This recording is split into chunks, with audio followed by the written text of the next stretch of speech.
ایک بوڑھا آدمی اوسورڈ اپنے کار میں جا رہا ہوتا ہے اور اچانک سے سڑک پر اس کی گاڑی کے سامنے ایک ہرن آتی ہے اور یہ بریک مارتا ہے اور پھر ایک عورت سارا جو بہت زخمی ہوتی ہے اس کے گاڑی کے پاس آتی ہے اور اس کے ہاتھ میں ایک چھوٹا خنجر بھی ہوتا ہے اور پھر بے ہوش ہوتی ہے۔ سین بدلتا ہے اور نیوز پر خبر چلتی ہے کہ پچھلے 2 دنوں سے کچھ عورتیں غائب ہے اور ان کی تلاش جاری ہے۔ ان عورتوں کو ڈھونڈنے کیو ریسکیو ان عورتوں کو گفا میں ڈھونڈنے گئے ہوتے ہیں مگر ان کو وہاں پر کچھ نہیں ملتا اور واپس آتے ہیں۔ نیوز والے ریسکیو کے والے سے غائب لوگوں کے بارے میں سوالات کرتے ہیں مگر ان کے پاس کوئی جواب نہیں ہوتا۔ وینیس اور سوسینی سارا سے ملنے آتے ہیں اور ڈاکٹر سے سارا کے بارے میں پوچھتے ہیں۔ ڈاکٹر بتاتا ہے کہ اس کو تو اتنا زخم نہیں آئے مگر اس کے ناخنوں میں کسی چیز کے گوشت کے پارٹس ملے ہیں اور ایسا لگتا ہے کہ اس نے کسی سے ہاتھا پائی کی ہو۔ دونوں پولیس والے سارا سے لاپتہ افراد کے بارے میں پوچھتے ہیں کہ کیا تمہیں یاد ہے کہ باقی گمشدہ لوگ کہاں ہیں؟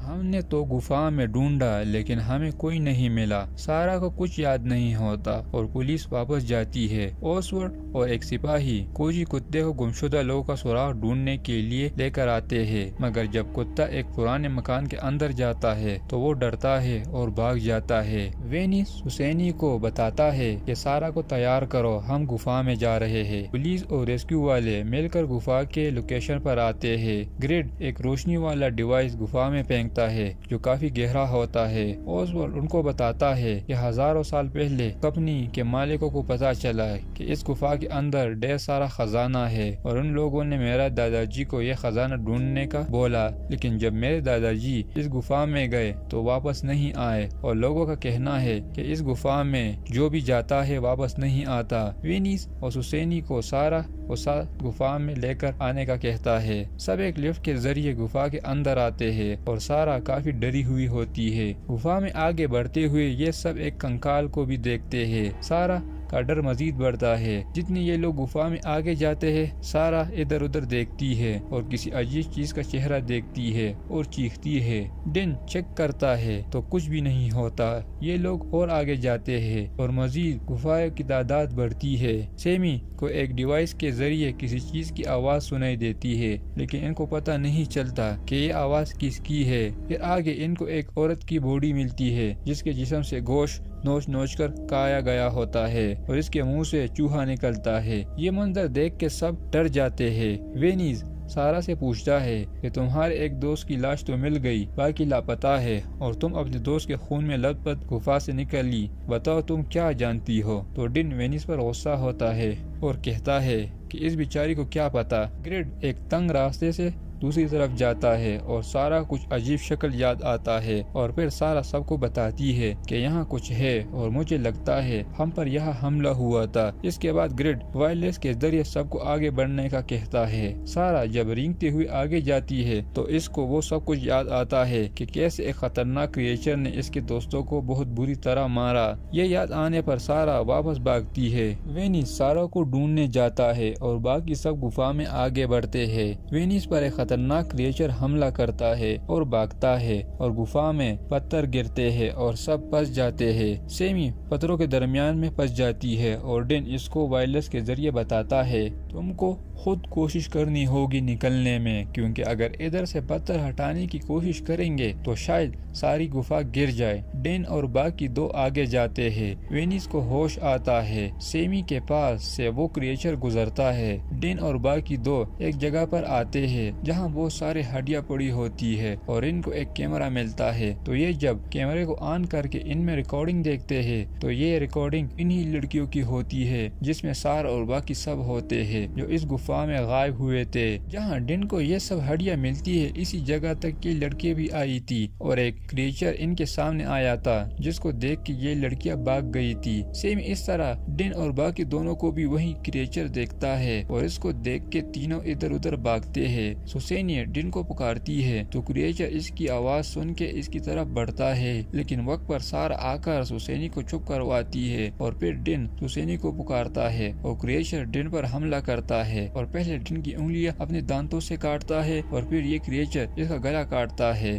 اور کریچر ڈن کو اپنے ساتھ کھینچتے ہوئے لے جاتا ہے۔ حسینی سارا سے پوچھتا ہے کہ تم کو پتا تھا اس کے بارے میں؟ سارا جواب دیتی ہے نہیں، بس اتنا پتا تھا کہ یہ ہماری دشمن ہے۔ سیم جو پتھر میں پھنسی ہوتی ہے وہ ہاتھ باہر کرتی ہے تو اس کے ہاتھ پر ایک لیکوڈ گرتا ہے جو کریچر کا ہوتا ہے اور پھر کریچر پتھر کو ہٹانا شروع کرتا ہے تو سیمی اس کو دیکھ کے دوسری طرف نکلنے کی کوشش کرتی ہے اور جیسی ہی باہر نکلتی ہے تو کریچر آ کر اس کو ٹانگوں سے پکڑتا ہے۔ سیمی باہر نکل جاتی ہے اور کریچر کا سر پر لات مارتی ہے اور پھر ایک پتھر اس کریچر کے اوپر گرتا ہے اور کچل کے مرتا ہے۔ سیمی گریڈ سے ملتی ہے اور دونوں باہر کی طرف جاتے ہیں۔ وینس اپنے ساتھیوں کو ڈھونڈتا ہے اور ڈن کی باڈی اس کے اوپر گرتی ہے۔ ڈن مر گیا ہوتا ہے۔ سیمی اور گریڈ جب جا رہے ہوتے ہیں تو کریچر بھی ان کے قریب آتا ہے اور دونوں ایک دوسرے کی مدد سے اوپر چڑھتے ہیں اور کریچر کو نظر نہیں آتے، لیکن پھر گریڈ کے وائرلیس پر وینس اس کو پکارتا ہے اور کریچر واپس آتا ہے۔ یہ دونوں اوپر چڑھتے ہیں اور وائرلیس کو دور پھینکتے ہیں تو کریچر وائرلیس کے پاس جاتا ہے اور سیمی اور گریڈ دونوں آگے بڑھتے ہیں جہاں یہ دونوں ایک لاش کو لٹکتے دیکھتے ہیں اور گریڈ سیمی کو کہتا ہے کہ اس کو پکڑ کے تم نے دوسری طرف جانا ہے کیونکہ نیچے بہت گہری کائی ہوتی ہے۔ سیمی کودتی ہے اور لاش سے لٹکتی ہے اور لاش کا سارا خون اس کے منہ پر گرتا ہے۔ کریچر آ کر گریڈ کو پکڑ کے اس کے گلے کو کاٹتا ہے اور ایک کریچر سیمی پر حملہ کرتا ہے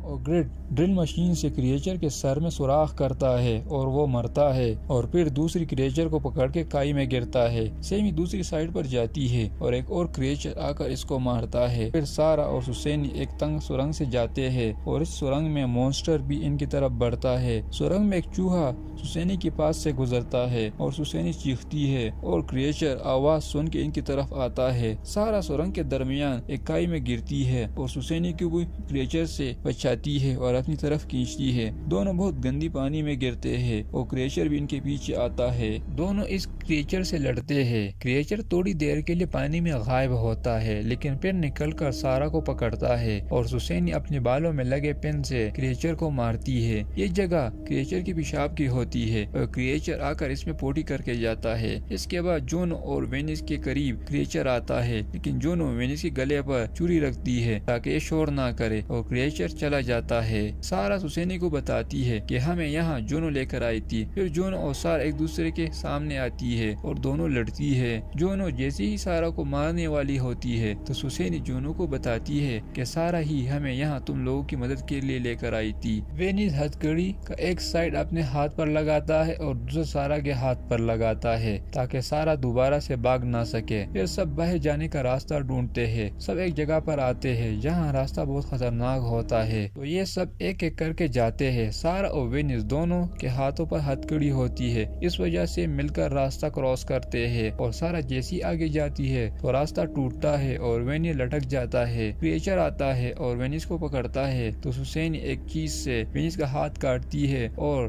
کریچر اور وینس دونوں گہری کائی میں گرتے ہیں۔ باہر جانے کا راستہ ملتا ہے لیکن وہاں پر دو کریچر بیٹے ہڈیوں سے گوشت کھا رہے ہوتے ہیں اور دو ایک اور بڑے ہرن کا شکار کر کے لے کر آتے ہیں۔ جونو گرتی ہے اور اس کی منہ سے آواز نکلتا ہے تو مونسٹر ان پر حملہ کرتے ہیں۔ یہ سب کریچر سے لڑتے ہیں۔ پہلے تو تینوں کریچر کو مار دیتے ہیں۔ ایک کریچر نے جونو کو پکڑا ہوتا ہے تو سارا اس کے پاس جاتی ہے اور دونوں مل کر کریچر کو مارتے ہیں۔ جونو کافی زیادہ زخمی ہو جاتی ہے اور مر جاتی ہے۔ اس کے بعد بہت زیادہ تعداد میں کریچر آتے ہیں اور سارا کافی تیز آواز میں چیختی ہے اور سارے کریچر سارا پر حملہ کرتے ہیں اور حسینی باہر نکلنے میں کامیاب ہوتی ہے اور بھاگتی ہے اور فون ملاتی ہے تو پیچھے سے اوسورلڈ اس کو اپنی بیلچی سے سر پر مار کر بے ہوش کرتا ہے اور واپس اس جگہ پر لے کر جاتا ہے جہاں سے یہ باہر نکلی تھی اور کریچر آ کر اس کو بھی اپنے کھانے کے لیے لے کر جاتا ہے اور یہاں ہوتا ہے مووی کا دی اینڈ۔ دوستو ویڈیو اچھی لگی ہو تو لائک شیئر سبسکرائب کریں۔ Thank you.